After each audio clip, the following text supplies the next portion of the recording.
everybody, and welcome back to your favorite YouTube channel. I'm just kidding. It's not your favorite, but it's my mom's. She loves my show, so maybe that's the key is just to get our mothers to watch it, even though your mother hates me, thinks I'm the devil. My mother just doesn't like the stuff. So this is a new show we're doing this week. No, this is part of our initiative, our rebranding, our relaunch, if you will. This is going to be one of the new shows we do. It's called Pitches and Shows. Now, the whole plot of this show is to... You really had to pull that out when I'm trying to explain to the people what this is? What is it? It's a stupid effect. Do the air horn one. This is Pitches and Shows. It's a show where we decide whether we want to... That doesn't make any sense. I'm coming at this a little rough. It's been a long day. All right, I'm done. That's probably. Pitches and Shows is... Okay, the core concept is... Bitches and hoes. One of us... We either have a theme, or one of us can kind of throw an idea like, pitch me a new Friday the 13th movie, or pitch me a TV show that has to be at least 3 seasons and has to have, it's like weird specifics. It's a game, so we're kind of dicking around with it. And you know what? If it's crazy enough that we might think, if we think we can do it and we want to do it, we'll do it. Yeah. You see that lightning flash? It is. It's a thunderstorm going outside. Like you said, I want to do... There's also fantasy casting. Rewriting, recasting. Fixing things. Fixing the Friday the 13th. Like, I know they remade it, whatever. But, sorry, guys. But I wanted to make... I was making sure that wasn't the shitty Mike's name. I would just like to make a remake of Friday the 13th movie with no survivors. I hate the whole idea of let's go a 2-hour movie where we clearly know already that the main character, she's gonna live or whatever. The virgin always lives. I want the guy to be like, fuck the rules. I don't give a shit if she's a fucking virgin. She's the first to die. Either way, she's bleeding tonight. Yeah. That's the porno. Oh, yeah. Okay. I don't like the whole, there's rules. We have to do all this, so we have to do that. There are rules, Luke. You can't have a slasher flick without rules. If we want to make Friday the 13th important... Yeah, but you also have to look at Scream 4, where it's a new era. It's a new... writing, new telling, new rules. And they were like, ooh, No, I'm sorry. I'm sorry. Can you say that again? It's a new writing, retelling, new rules. So they No, the last part. All right. Pitch me. Then do it right now. Genius. I mean, I'm not going to... Fix Friday the 13th right now.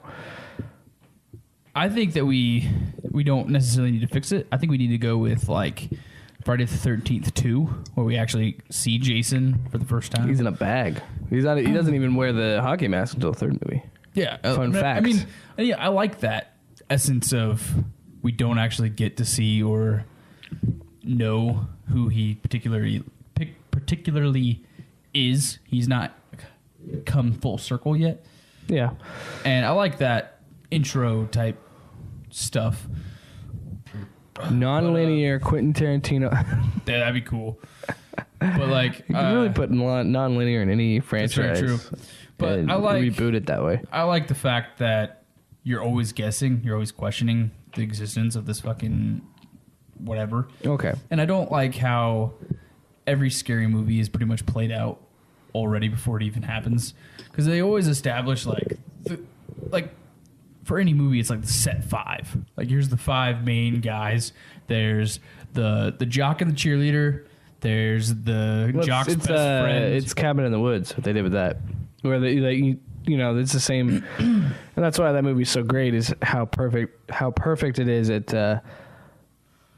tearing down all those the stereotypes, because you got to check the boxes. Is there a virgin? Is there a stoner? Is there a jock? You know. Yeah. Because there's always like the 5. There's the jock, the cheerleader, and then there's like the jock's best friend and his girlfriend, and then there's like the little brother, the stoner, the guy that just is there, and he not in turn almost always dies first. I have a question. Yeah. Because he's not tied to anyone. Love conquers all. That's the only thing that matters. Do you have an original slasher flick in mind that you could just? Because I have one that I wanted to write a long time ago. I mean, I don't have one per se. I just like the fact that whoever it is, whatever the story is, I don't want the cliche, I'm going to jog to get away. I want to fucking sprint like a madman because this guy is going to fucking cut me, kill me, murder my insides. So I'm not going to fucking and like walk. Do your hands really do that when you run? Walk fast paced to get away. Okay. Because here's an idea I had. Honestly, though, if we're in a fucking scary movie, like we didn't know it was a movie, but it's like real life, I'd leave your ass behind. Like, I'm sorry, but I'm fucking running. You would let me get killed by a masked maniac. You would put your own friend in danger just to prove a point? Just to be like, yeah, whatever. You would save me. Because if you wouldn't save me, this channel wouldn't be around. That's very true. We wouldn't have this stuff. I mean, you could just find it. Okay. I know I've never been in this situation before. I'd like to think that I would save you, but given the circumstances, there's a very good chance that I'd like cut and run and be like, oh, hell no. See, that's just rude. It's like you don't even care about me. Okay. If you're already fucking cutting No, I'm kidding. I'm not bleeding out and you're literally dead and there's no way for me to fucking do anything to save you, I'm going to save myself. I'm not going to be like, he's got no arms or legs and his head is severed. I could go back and save him. No, I'm not. No. And I'm sorry, no. You're not going to... Okay, whatever, dude. I'm not going to go... Whatever, dude. So your mom can have a burial. Still got that. That was a huge burp. That was a big one. That was a big one. That's for you, folks. Okay, so here's the idea I had for a slasher flick. I have multiple ones, actually, because I wanted to turn Smallfoot into a slasher flick. Yes. Deep Cut. That's for all you D1 Up production fans that don't exist anymore. What would be really cool is if Deep Cut. You could just do like a what's it with that game we watched you play, me and Adam on Until Dawn. Yeah, where they could make it audience interacting to where like it would pause and you could take like a audience vote. Yeah. But it'd have to be quick. The initial idea I had for a slasher flick, but it's more of an ensemble slasher flick, if that even exists. Ensemble. Because I'll make it ensemble. My idea came from when I was playing Fallout 3.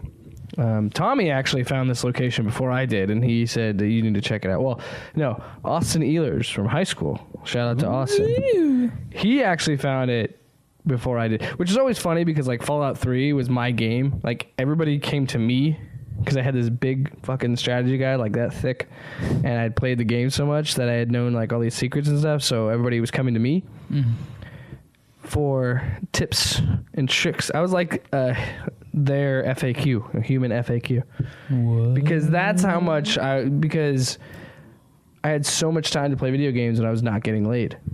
You know, so there's a lot of time when you're not getting laid. Right. You get into weird stuff when you don't get laid. It's very true. You find out some weird porn and you gotta you reevaluate your. You get to the dark side of the internet. You fall into a black hole. I'm getting off topic. Can't get out. I'm getting off topic.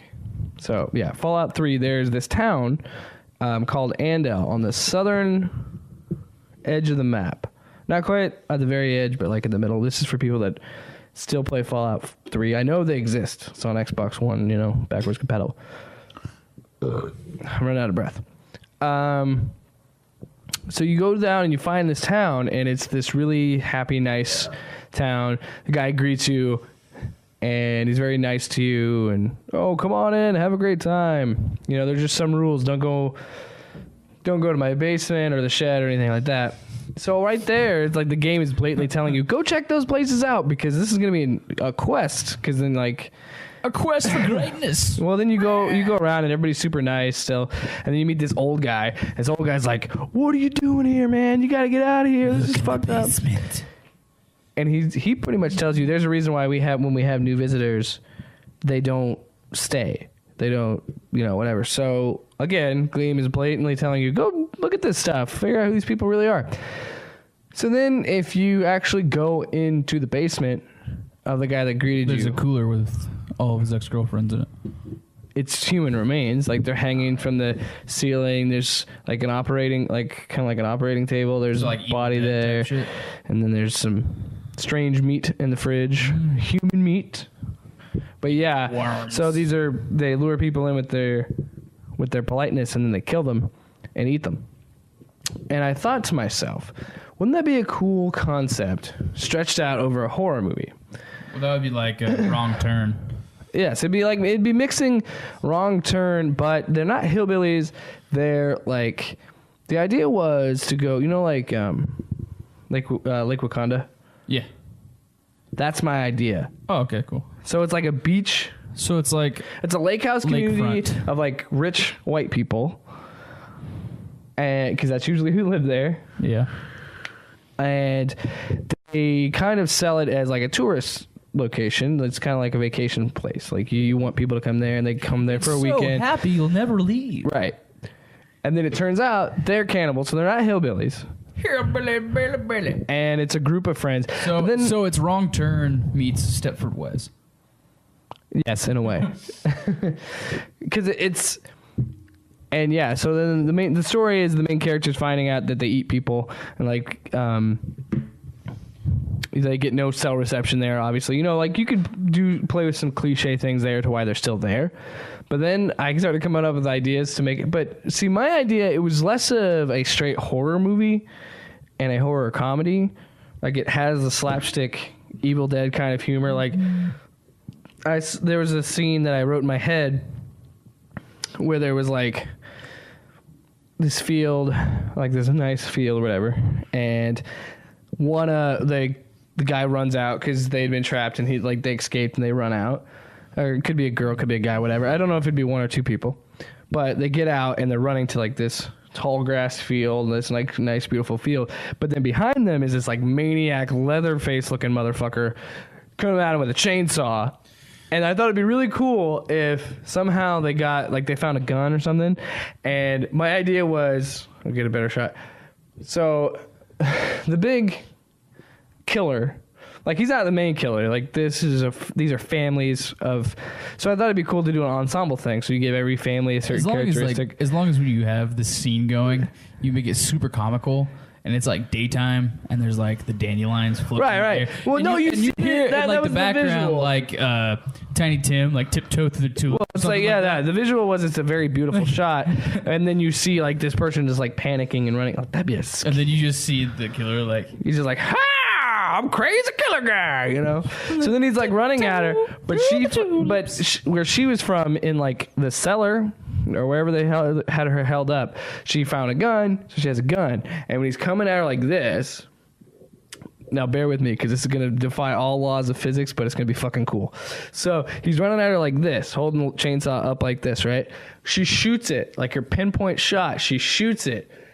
It had to be a shotgun, not an actual like pistol. To be fair, it had to be like a sawed-off shotgun to get this kind of a blast. But when she shoots this arm, right?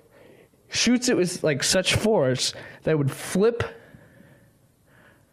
Yeah, there's no way this would happen. Flip the fucking chainsaw and land on the dude's head.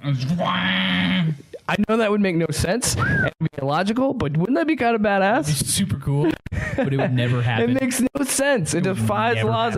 But that's the thing. You can do that in horror movies. It's very true. You can have your main character shot in the head and then bring him back for a sequel. That's one of the things I do like about the like old school like 80s slasher films. They were like so over. They were over the top because I remember watching one with Tommy, and this is like I don't know at least Friday the 13th 3.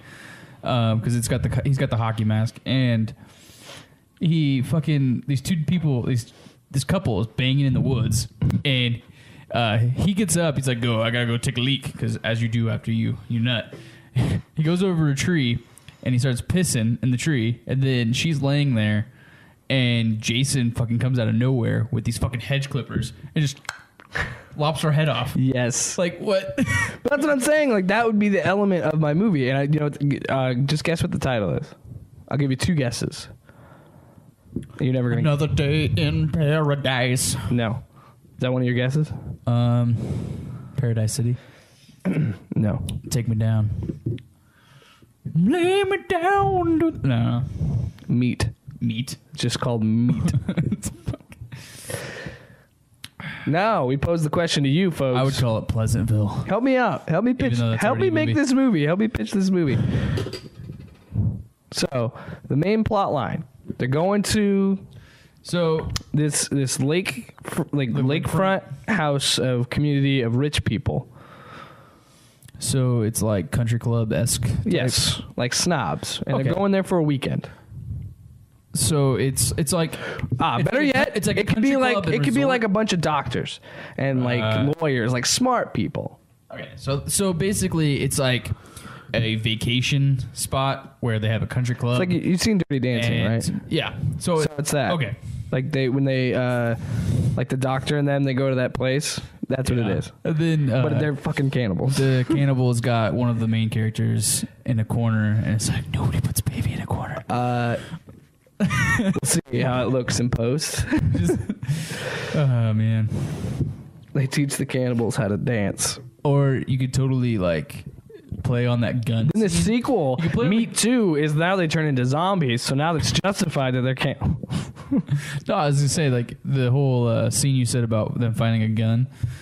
You find that like they have the gun and she's in the corner and she's like nobody puts baby in the corner. Oh my god! And she locks the shotgun, like she fucking pumps it. Yes.